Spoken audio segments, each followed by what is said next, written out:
In the spring of 1908, a work crew cutting a foundation trench behind the children's ward of an Ozark Asylum stopped digging and sent a boy running for the superintendent. They had gone down a little more than 5 feet through red clay and loose chert when the shovels stopped ringing on rock and started ringing on something flatter than rock. What they had reached was a level stone surface, fitted and close-jointed, running back under the standing wall of the ward in a direction nobody had put it. The foreman is supposed to have said it looked laid, not grown. The men stood in the trench and looked at it, and then the workday went on, because a workday always goes on. That is very nearly the whole of the record. There is a line in a county newspaper from that summer, 4 sentences long, that mentions workmen at the state institution striking an old stone floor while enlarging the wards. There is a phrase in the superintendent's report to the state for that 2-year period, buried in a paragraph about construction, noting that grading behind the new detached ward had encountered older foundations of undetermined origin and that work had proceeded. I have to pause here for a second, because what I just described, that is one case from a much larger pattern. There are 35 documented cases in a document I put together. Different cities, different decades, different types of evidence. Every single one follows the same sequence: discovered, documented, acquired, disappeared. I could not fit all of it into a video. It's in the pinned comment below. Find it before we continue. And there is the memory itself, handed down in the county the way these things are, worn smooth by retelling, that beneath the children's ward at the asylum the men had found a floor that predated the asylum, and that no one ever said what it was. 3 documents, a newspaper item, a line in a biennial report, and a piece of local memory. That is the entire archive, and I want to be honest with you at the very start that it is a thin one. It is the kind of archive that the internet has learned to pour meaning into, because the less a record says, the more room there is to stand inside it. So before we go anywhere near what it might mean, we are going to do the boring thing. We are going to ask what a fitted stone floor under an Ozark building in 1908 almost certainly was, using nothing but the geology of the place and the ordinary habits of people who build institutions. And then, once we have taken the wonder apart honestly, we are going to put a different and heavier thing in its place, because the buried thing under that ward was real. It just was not what the story wants it to be. Start with the ground itself, because the ground is doing most of the work in this story, and it does not care what we call it. The Ozarks are a dome of old sedimentary rock, mostly dolomite and limestone, with bands of chert and sandstone, lifted and then dissolved by water over an unthinkable stretch of time. Dolomite is a carbonate. Water with a little acid in it eats carbonate along its cracks and bedding planes, and what it leaves behind is a landscape of caves and sinkholes and springs, more than 7,000 documented caves in Missouri alone and thousands more across the Arkansas Ozarks. It also leaves behind flat surfaces.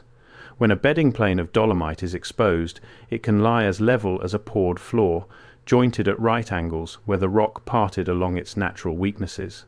Cave floors coat themselves in flowstone, a smooth sheet of recrystallized carbonate laid down by dripping water, and that flowstone can be so even and so polished that men who have spent their lives above ground will swear it was worked by hand. In Ozark speech there is even a word for it. They called the polished carbonate marble, and they sold it as marble, and there is a whole town in the region that built its reputation on a stone that a geologist would tell you is not marble at all but a hard, even limestone taking a good shine. So a level-fitted stone surface 5 feet down in Ozark clay is, before anything else, the single most ordinary thing that ground can produce. It is what the ground does. A trench cut into a hillside will very often reach a bedding plane of dolomite that looks laid because, in a sense, it was laid by water and pressure and time in courses as regular as anything a mason ever set. The right angles are joints. The polish is flowstone. The straightness is the bedding. None of that requires a builder, and a foreman standing in a trench at the end of a long day is not a structural geologist. He is a tired man looking at a flat rock in bad light, and flat rock in bad light has fooled better observers than him for as long as people have been digging. And if you want the reason this particular illusion is so durable, It is that dolomite and the ordinary work of a stonemason are trying to solve the same problem, which is how to make a flat face out of a hard material, and they arrive at answers that look alike. A mason lays courses and breaks his stone along its cleavage, because that is where it wants to break. The rock, left alone for 100 million years, was laid in courses and parts along its bedding because that is where it wants to part. The hand and the planet are working the same grain. So when a trench opens that grain in a clean wall, the eye that has only ever seen the hand cannot help but read a hand into it, and no amount of telling yourself otherwise quite dissolves the feeling that somebody built this. Nobody built it. But the feeling is honest, and it is worth respecting, because that same feeling is about to carry us somewhere the geology cannot follow. And then there is the second ordinary explanation, which is even duller and even more likely, and it is this. Institutions are built in stages, and the later stages are built on top of the earlier ones. An asylum in 1908 that was enlarging a detached children's ward was an institution that had already been standing for years, sometimes decades. It had put up buildings, torn some down, run out of money, changed superintendents, changed plans, and buried its own earlier footprint under grading and fill more times than anyone kept track of. A fitted stone floor under the children's ward could very easily be the foundation of an older structure that stood on that spot before the ward did. A first kitchen, a laundry, an ice house, a cistern floor, a dead house. The men digging the trench in 1908 would have had no reason to know what had stood there in 1889, because the people who knew had moved on or died, and the institution kept its memory in ledgers, not in the ground. I'm telling you the dull answers first, and at length because they are almost certainly the true answers, and because the honest habit of putting them first is the only thing that lets us look at the rest of this without lying to ourselves. There is no lost civilization under the children's ward. There is no vault. There is dolomite that lies like a floor, and there is the ordinary layered forgetfulness of a place that built over its own past because the land was already theirs and nobody was watching. Hold on to that phrase, because we are going to come back to it. The land was already theirs, and nobody was watching. That is not the description of a mystery. That is the description of the entire American asylum, and it is where the real story lives. Because here is the thing the fitted floor is standing on top of, and it is not stone. To understand what was found beneath the children's ward, you have to understand what the children's ward was, and what the building around it was for, and how it paid for itself, and who it was designed to hold, and why. And once you understand that, the trench in 1908 stops being a curiosity and becomes something closer to a confession told by accident in the language of a construction note. The American asylum did not begin as a warehouse. It began, and this is the part that makes the rest so hard to look at, as a genuine reform. In the first half of the 19th century, a movement called moral treatment swept through the care of the mad, and its central idea was almost gentle. It held that insanity was not a moral failing or a demonic possession, but a condition that could be soothed by order, by fresh air, by useful work, by kindness, and above all by removal from the chaos of ordinary life into a calm and beautiful building set in open country. The most famous version of this in America was the plan associated with a Philadelphia physician who argued that the building itself was a form of treatment, a long, low structure with staggered wings so that every patient got light and air and a view of the grounds, ventilated by its own convection, capped at a few hundred patients because past that number the superintendent could no longer know each person by name. It was, on paper, a machine for making people well by surrounding them with calm. I am going to leave that plan there, because its story has been told and retold, and because the Ozark Asylum in our story was very likely built in a later and cheaper idiom anyway. What matters is what happened to the reform. What happened is that it drowned.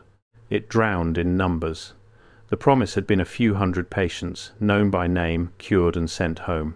The reality, by the time our trench was cut in 1908, was thousands of people who were never going home, packed into buildings that had been designed to hold a fraction of them, tended by too few attendants, under superintendents who had long since stopped pretending that most of the people in their care would ever be cured.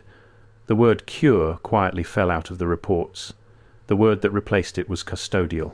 Custodial care. Care that has given up on change and settled for keeping. The asylum had become a place you were kept. And the moment the goal became keeping rather than curing, the whole economics of the place inverted, and it is that inversion that built the children's ward and everything under it. When the goal is a cure, a patient is a problem to be solved and then discharged, and every discharge is a success that empties a bed. When the goal is keeping, a patient is a unit to be maintained, and here is where it turns, because a maintained unit is not only a cost, a maintained unit is also a line of revenue, because somebody is paying to have that person kept. That somebody was the county, and then behind the county the state, and the arrangement between them is the hidden machine under this entire story. In the American system, a person who could not support themselves and had no family to support them was a pauper, and paupers were a charge on the public. The oldest layer of that system was the county. Each county was responsible for its own poor, its own paupers, its own insane, and it discharged that responsibility as cheaply as it possibly could, first in poorhouses and almshouses, and then, for the ones the poorhouse could not manage, by shipping them to the state asylum and paying the asylum a fixed sum per person per week to keep them per person per week. Read that phrase the way a superintendent read it. Every bed that held a body was a bed that generated a weekly payment from the county that had sent the body. Every empty bed generated nothing. This is not a cynical reading laid on top of the record. It is the record. The biennial reports these institutions filed with their legislatures are, underneath the language of medicine and mercy, account books. They report the average daily population, because the average daily population is what the appropriation is calculated against. They report the per capita weekly cost of maintenance, because that is the number the legislature is trying to hold down and the county is trying to shift. They argue, year after year, over who pays. The state wants the counties to pay more. The counties want the state to pay more. The counties fight over which county a given pauper legally belongs to, because a pauper is a bill, and nobody wants the bill. There is an entire body of law, called settlement law, whose only purpose is to determine which local government is financially responsible for a poor person, and it turns on things like where you were born and how long you lived somewhere, and whether you ever accepted charity before, and people were shuffled across county and state lines their whole lives so that the cost of them would land on somebody else's ledger. A human being, in that machinery, is a liability that the various governments try to hand to each other like a hot coal. And the coal got hotter as the numbers grew, because the per-head arrangement had a trap folded inside it that everyone could see and no one could stop. If the state paid the county a fixed sum for every pauper sent, the county had every reason to define as many of its poor as possible into the category the state would pay for, and to send them, and to keep them sent. If the state instead tried to cap what it would pay, the overflow simply piled up in the county poorhouse, where the conditions were worse, and the oversight was thinner, and the dying was quieter.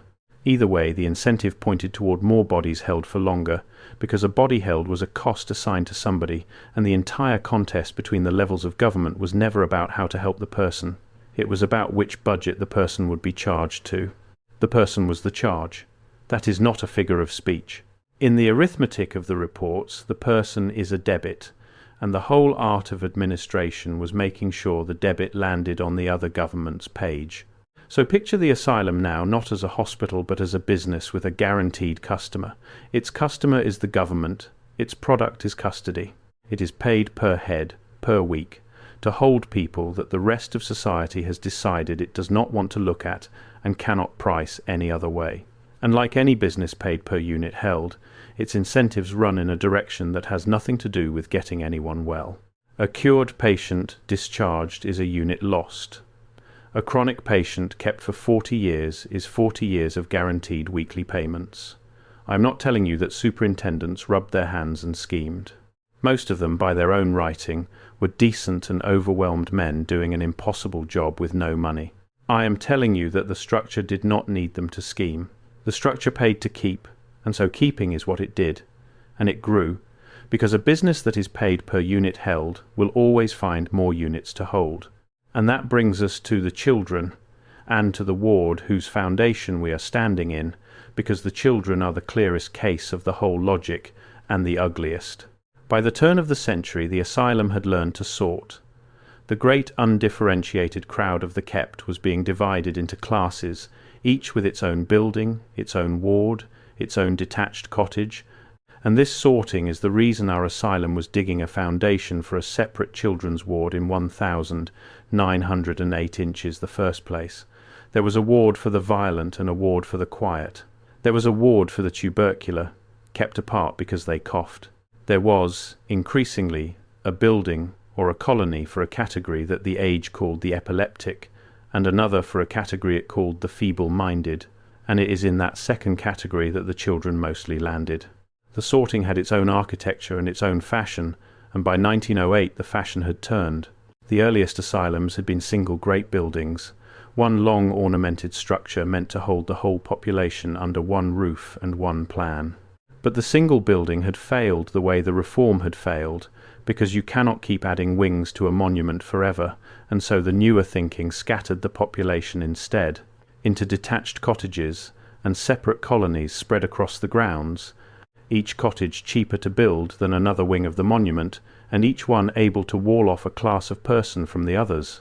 The model everyone admired was a village in Belgium where the mad had for centuries been boarded out among ordinary farming families and set to work in the fields, and the American version turned that idea into the farm colony, a cluster of plain cottages around a working farm where the chronic and the harmless and the young could be housed at the lowest possible cost and put to labour that paid for their own keep. A detached children's ward in 1908 was a piece of exactly that logic.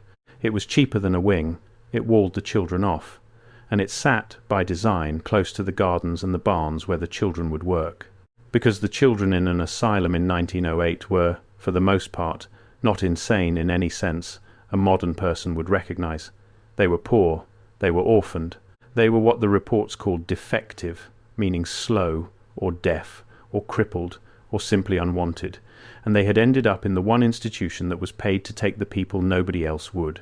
Here is the shift, and it is the darkest turn in this entire story, so I'm going to walk through it slowly, and I'm going to be careful to tell you where the honest history ends and where the horror is genuine. In the first years of the 20th century, at almost exactly the moment our trench was cut, the reason for keeping these children changed. It had been custody. It became prevention. And prevention meant something specific and something that reached into the ground under that ward and into the bodies of the people held above it. The idea was called Eugenics, and it was not a fringe idea. It was, for a period of about 30 years, the respectable mainstream position of American science, medicine, and progressive reform.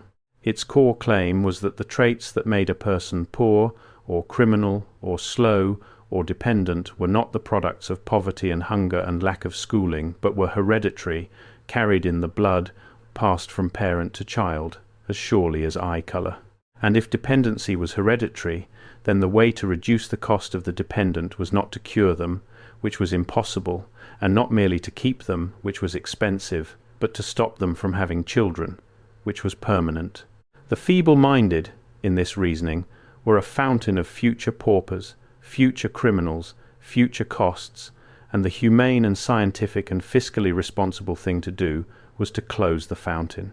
A psychologist working at a New Jersey institution for the feeble-minded coined a new clinical word around this time for the highest functioning grade of the category, the ones who looked and spoke almost normally and were therefore, in the logic of the movement, the most dangerous, because they could pass and marry and breed. He built a famous study around a single family, tracing what he claimed were two lines of descent from one man, one line respectable and one line degenerate, and presented it as proof that feeble-mindedness ran in the blood and bred true. The study was later shown to be worthless. Its diagnoses made by eye across generations the researchers had never met, its photographs of the degenerate line quietly darkened and retouched to make the subjects look sinister. But it was believed. It was believed for decades. It was taught in universities and cited in courts and used to justify what came next, which was the law. And the law had a measuring instrument, because a movement that wants to sort people by the quality of their blood needs a way to read the blood, and it found one in the new science of mental testing. A method of scoring intelligence had been invented in France for the gentle purpose of finding which school children needed extra help, and it was carried across the ocean and turned to the opposite purpose, which was to certify who was fit and who was not. Under the American hands that adapted it, the test produced grades of deficiency with clinical names and a threshold below which a person was officially feeble-minded and above which they were officially normal, and that threshold became a gate. It gated who could be committed. It gated who could be kept. In the same years, the same tests were carried to the immigration stations where the poor of Europe came ashore, and inspectors used them to turn people back at the water's edge as defective before they had spoken a word of English or eaten a meal since the crossing, and the results were written up as proof that whole nationalities were feeble-minded, when what the results actually measured was hunger and terror and a language the test was not written in. The literature of the movement called the feeble-minded a menace and a rising tide, a threat to the race that had to be damned, and the dam had two gates. One gate turned the defective away at the border. The other gate held them in the colony and closed the fountain. The children's ward was on the inside of the second gate, and every word of the science under it was wrong. The traits it called hereditary were the visible marks of poverty and hunger and untreated illness and a hard birth, the very things a decent society would have spent its money curing, and instead the money went to proving the marks were permanent so that the curing could be skipped. It was cheaper to declare the poor defective than to stop making them poor, and the test gave the declaration a number, and the number gave it the authority of science. In 1907, 1 year before the men in our trench struck stone, the state of Indiana passed the first law in the world, authorizing the involuntary sterilization of people held in state institutions on the grounds that they were unfit to reproduce. It was the first, it was not the last. Over the following decades, more than 30 American states passed sterilization laws, and under them somewhere upward of 60,000 people were sterilized without meaningful consent, most of them poor, many of them women, many of them children who had been committed to institutions exactly like the one in our story for exactly the reasons I have described, which is to say, for being poor and unwanted rather than for being sick. Before I go further, that document in the pinned comment. If you have not found it yet, go there now, because everything I cover in these videos is one piece of a pattern that only becomes visible when you see all 35 cases together. The document shows you the full pattern. What I can show you here is the surface. What is down there is everything underneath it. Pinned comment, now, then come back. The practice was upheld by the highest court in the country in 1927, in a case about a young woman named in the record as feeble-minded, whose mother had been called feeble-minded before her and whose infant daughter was pronounced feeble-minded by a social worker who looked at the baby for a few minutes. The most respected jurist of the age wrote the opinion approving her sterilization, and he ended it with a sentence that has never stopped echoing, to the effect that 3 generations of imbeciles are enough. She was not an imbecile. She had been raped by a relative of the family that took her in and institutionalized to hide it and sterilized to close the case. The record is clear on this now. It was not clear then, because the record was written by the people doing the sterilizing. I want to be scrupulous here, because scrupulous is the only honest way through this. Not every state passed these laws. Missouri, as it happens, considered sterilization legislation and did not enact a general sterilization statute the way Indiana and California and Virginia did. So I am not telling you that the children in this particular Ozark ward were sterilized under a Missouri law, because there was no such general law to sterilize them under. What I am telling you is that the entire classifying, sorting, sequestering machinery that put those children in a separate ward in the first place was built on the same foundation as the sterilization laws. The children's ward existed because childhood poverty and difference had been reclassified as a hereditary defect to be held apart from the healthy population. That reclassification is the enclosure. It is the oldest move in this whole niche of buried history, the move where a thing that was free and common gets fenced, named, priced, and taken, except that this time the thing being enclosed was not a forest or a coal seam or a stretch of river bottom. It was a category of human being. It was childhood itself, the childhood of the poor, fenced off and defined as damaged so that the cost of it could be managed rather than the cause of it addressed. And the management had a shape, and the shape reached into the economy of the whole institution, because these children were not only held, they were used. Here we come to the second buried thing under that ward, and it is the one the reports are proudest of and least honest about, which is labour. The asylum of 1908 was supposed to be self-sufficient, and self-sufficiency was framed as a virtue and a therapy, and underneath the virtue it was the budget. A state institution holding 1,000 or 2,000 people sat on a large tract of land, hundreds and often thousands of acres, and it ran that land as a farm. It grew its own vegetables and its own grain. It kept its own dairy herd and its own hogs and its own poultry. It ran its own laundry, its own bakery, its own sewing rooms, its own workshops, its own power plant, sometimes its own rail spur to bring in coal. And the work of running all of that, the ploughing and the milking and the washing and the sewing and the scrubbing and the canning and the hauling, was done, overwhelmingly, by the patients, unpaid. It was called the work cure. It was called occupational therapy. The reports describe it in the warm language of healing, the idea that useful labour calmed the mind and restored dignity and gave the days a shape.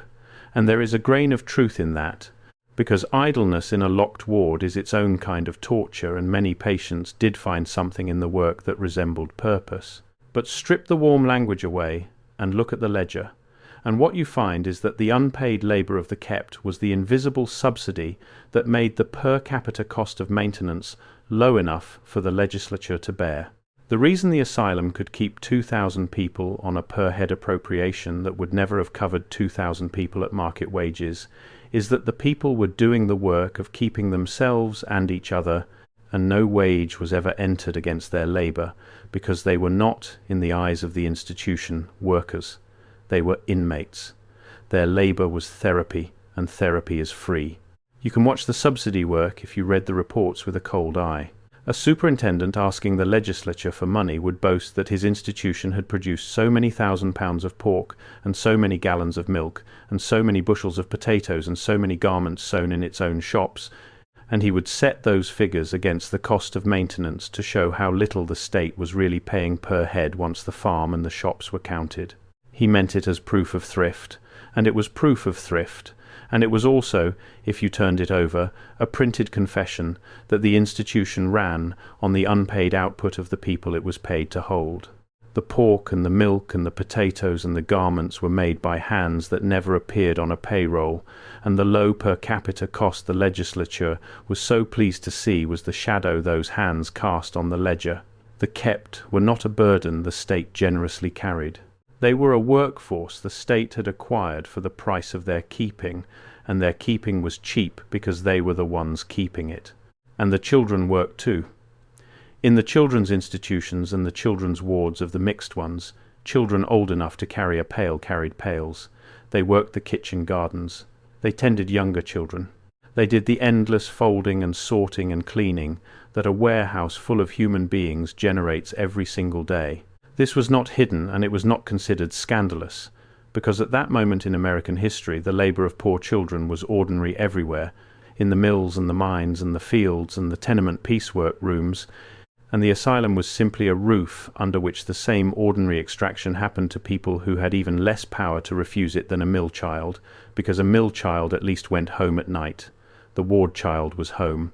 The ward was the whole of the world, and the world ran on the child's unwaged hands. There is a piece of this that reaches back out of the institution and into the wider machinery of what the age did with poor children, and it is worth a moment because it shows you that the ward was one door in a much larger building. For most of the period we are talking about, the great cities of the East were producing more orphaned and abandoned and simply surplus poor children than their institutions could hold, and a reform movement arose to move them. Children were gathered up off the streets and out of the asylums and orphanages and put on trains, and the trains carried them west, into the farm country and the small towns of the interior, where they were lined up on platforms and in meeting halls and looked over by farm families who took the ones they wanted. The good version of this, and there was a good version, placed a child into a loving family that raised it as its own. The other version, and there was a great deal of the other version, placed a child into a farm as unpaid labour, an extra pair of hands acquired at no cost and kept only as long as it was useful, sent back or moved on when it was not. It was called placing out. Missouri was one of the states those trains reached, and whatever else it was a market. A supply of children the cities could not price, moved along a rail line and distributed to a demand for cheap hands, with a reform society standing in the middle keeping the ledger. The children's ward and the orphan train were two mechanisms of the same era, doing the same thing, converting the childhood of the poor, which the market could not otherwise value, into either a cost to be minimized or a hand to be used. So we have two buried things now under that ward, and neither of them is stone. The first is the per-head economy, the guaranteed weekly payment for every body held that made the kept into a source of revenue rather than a problem to be solved. The second is the unpaid labour of the kept, the invisible subsidy that let the revenue exceed the cost. And there is a third, and it is the one that actually puts something in the ground, and it is the reason a fitted floor and older foundations of undetermined origin under a children's ward should make the hair on your neck stand up for a reason that has nothing to do with lost civilizations. The third buried thing is the dead. People died in these institutions constantly, and in numbers that the reports record with a flatness that is its own kind of testimony. They died of tuberculosis, which spread through the crowded wards like fire. They died of typhoid and dysentery from bad water and worse plumbing. They died of the ordinary diseases of the age made lethal by crowding and neglect, and they died of simple, long neglect itself. And the children died at rates that would empty a modern hospital of its staff in a week of investigations. And when a patient died, the institution faced a question that was, once again, an economic question before it was anything else. What do you do with the body? If the body was claimed, if a family came for it and could pay to take it home and bury it, then it went home. But the whole point of the pauper insane, the whole reason they were in the state asylum in the first place, was that they had no family who would claim them, or no family at all, or a family too poor to pay for a funeral and a plot and a stone. So most of the bodies were unclaimed, and an unclaimed pauper body was, in the law and the economy of the time, a resource. Through most of the 19th century, the medical schools of America had a desperate and permanent hunger for bodies to dissect, and never enough of them, because ordinary people would not consent to have their dead cut apart, and so the schools were supplied for decades by grave robbers, resurrection men who dug up the freshly buried and sold them to anatomy departments in the dark. The scandal of that trade eventually forced the states to pass anatomy laws, and the anatomy laws solved the supply problem in a way that tells you everything about whose bodies were considered to belong to whom. They routed the unclaimed dead of the public institutions, the poorhouses, and the prisons and the asylums to the medical schools by law. If you died poor and unclaimed in a state institution, your body could be sent, legally and as a matter of routine administration, to be dissected by medical students, and there was nothing you or anyone who might have loved you could do about it, because the entire condition of your being there was that no one had claimed you. The poor did not only labour for the institution while they lived, a share of them supplied its associated medical schools when they died. The body was the last unpriced thing they had, and the law priced it. It is worth sitting with how ordinary this was, because the ordinariness is the whole point of this niche, and it is never more exact than here.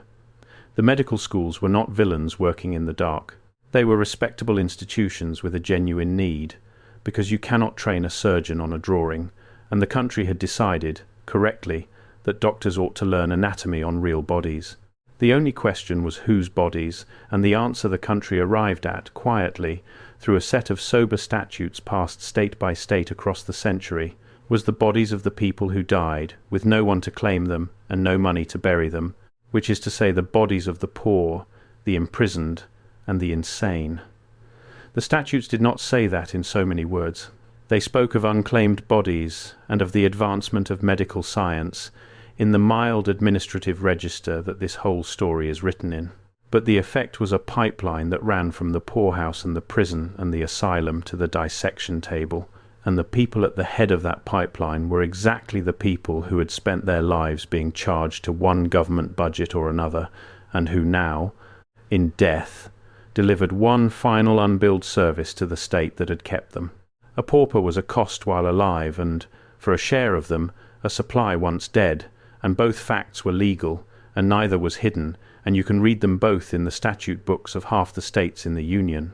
And the ones who were not sent to the schools, the great majority, had to be buried, and here at last we reach the ground, because an institution that buried its own unclaimed dead by the hundreds and then the thousands over the decades did not buy each of them a plot in the town cemetery with a carved stone and a name. That cost money, and money was the one thing the whole machine existed to conserve.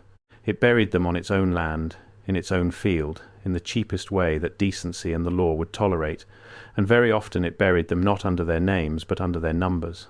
This is one of the most thoroughly documented facts about the American state institution, and it needs no conspiracy and no speculation at all, because the numbered graves are still there, in field after field, behind former asylum after former asylum across the entire country.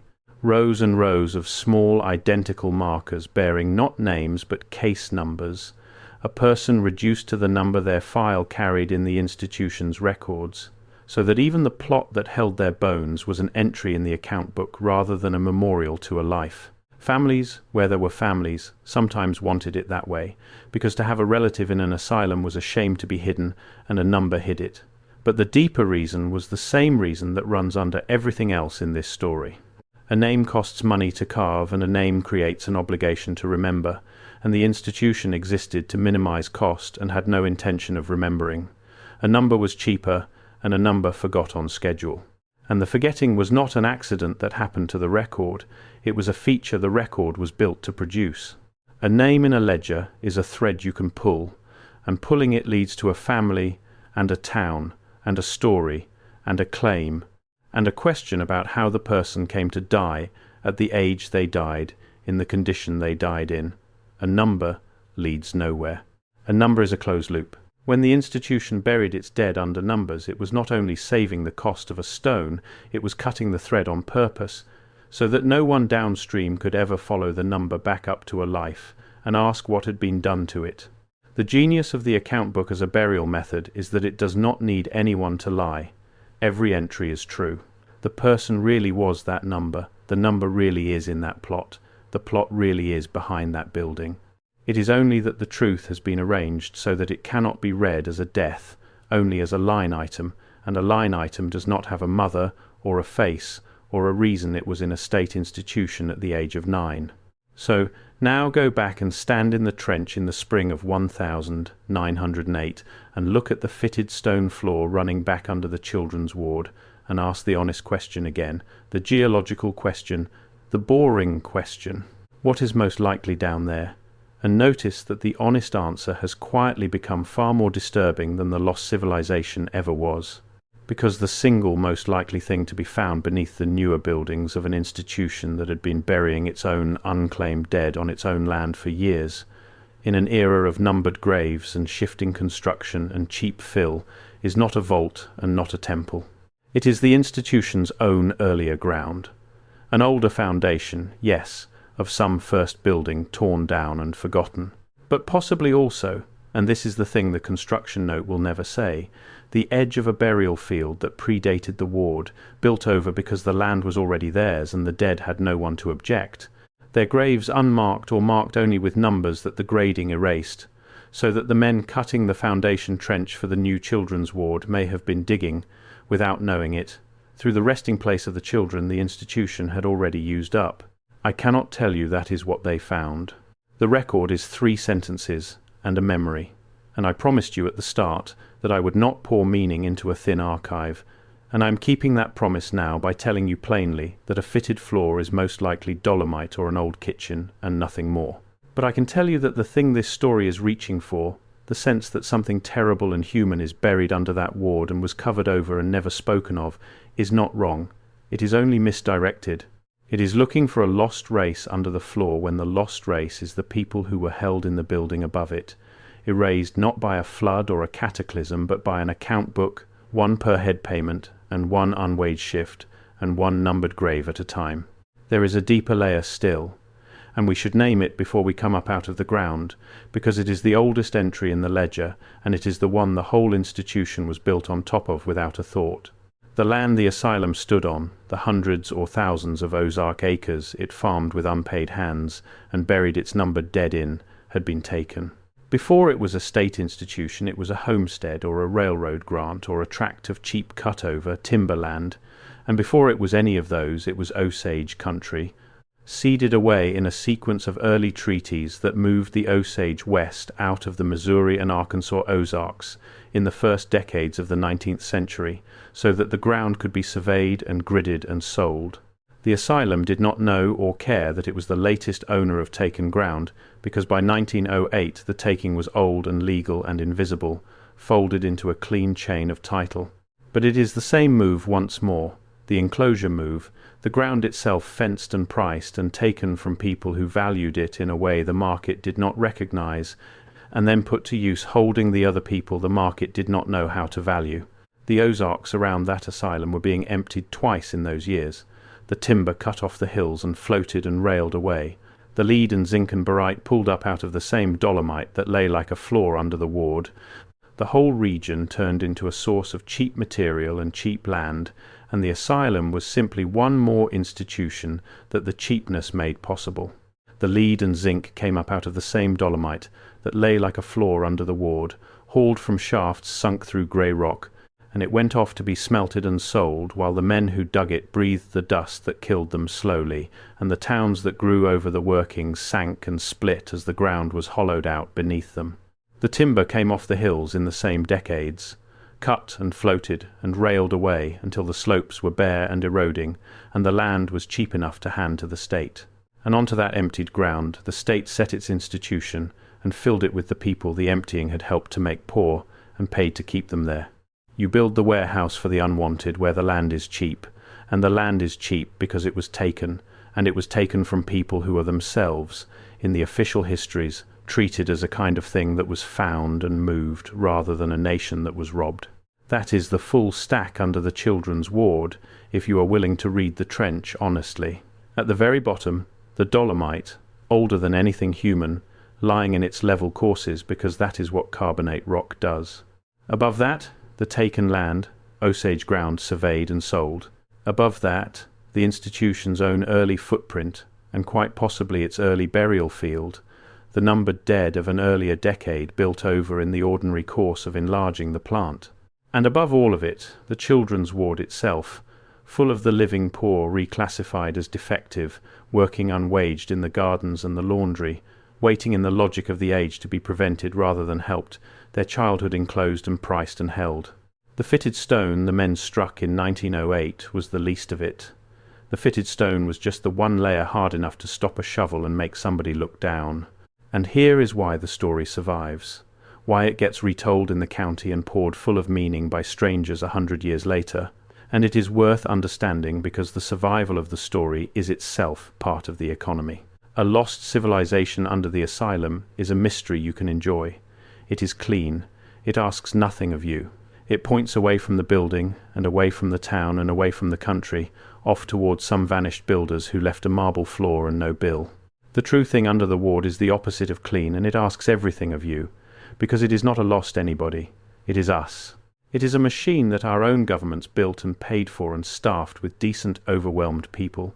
A machine that took the human beings the market could not price and turned them into per-head payments while they lived, and unwaged labour while they worked, and dissection subjects or numbered graves when they died, and that did all of it in daylight, in the reports, in the statutes, in language so mild and so administrative that you can read the whole account book and never once feel the horror unless you already know to look for it. The mystery version lets you feel wonder. The true version makes you an heir. And people will almost always choose wonder, which is exactly why the marble floor gets remembered and the numbered graves get graded over. I said near the start that I would put a heavier thing where the wonder had been, and this is it. There is no marble stairway to a lost world under the children's ward of the Ozark Asylum. There is a foundation, and there is dolomite, and there is, with a real and documented likelihood that ought to disturb you more than any temple would, the institution's own erased dead. The buried civilization the story is groping toward is not under the floor. It is the record. It is the tens of thousands of people whose entire existence was compressed into an average daily population figure and a per capita cost of maintenance and a case number that followed them into an unmarked plot. A whole population of the vanished who were not destroyed by any catastrophe but simply kept and used and forgotten on purpose to save money. And the saving was written down, and the writing is still there, waiting in the biennial reports of your own state for anyone willing to read an account book as a graveyard. So here is what to do with all of this, because this niche has never been about wonder for its own sake, and it is not going to start now. Somewhere within a day's drive of wherever you are sitting, there is a former state institution, an asylum, a hospital for the insane, a school for the feeble-minded, a state colony, a poor farm, closed now or repurposed or torn down, and it has a history that is written and public and almost never read. Go find it, look up the year it opened and the number of acres the state bought for it and where that land came from and who was living on it before. Then look up its peak population, the year it held the most human beings it ever held, and hold that number in your hand. Then find its cemetery, because it has one, and find out whether the graves have names on them or numbers.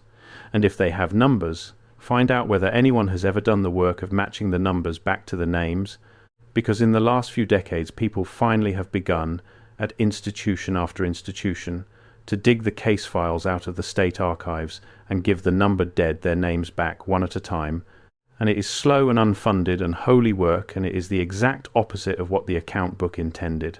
Then read one of the old biennial reports, anyone, and find the line where the labour of the patients is described as therapy, and find the line where the per capita cost of maintenance is proudly reported as low, and understand that those two lines are the same fact told twice, that the cost was low because the labour was unpaid, that the therapy was the subsidy, and then find out whether your own state was one of the more than 30 that passed a sterilisation law, and if it was, find out what year it passed and what year it was finally repealed, because for many states the answer to that second question is shockingly recent, well within living memory, and find out whether your state has ever apologised to the people it sterilised, because some have and most have not.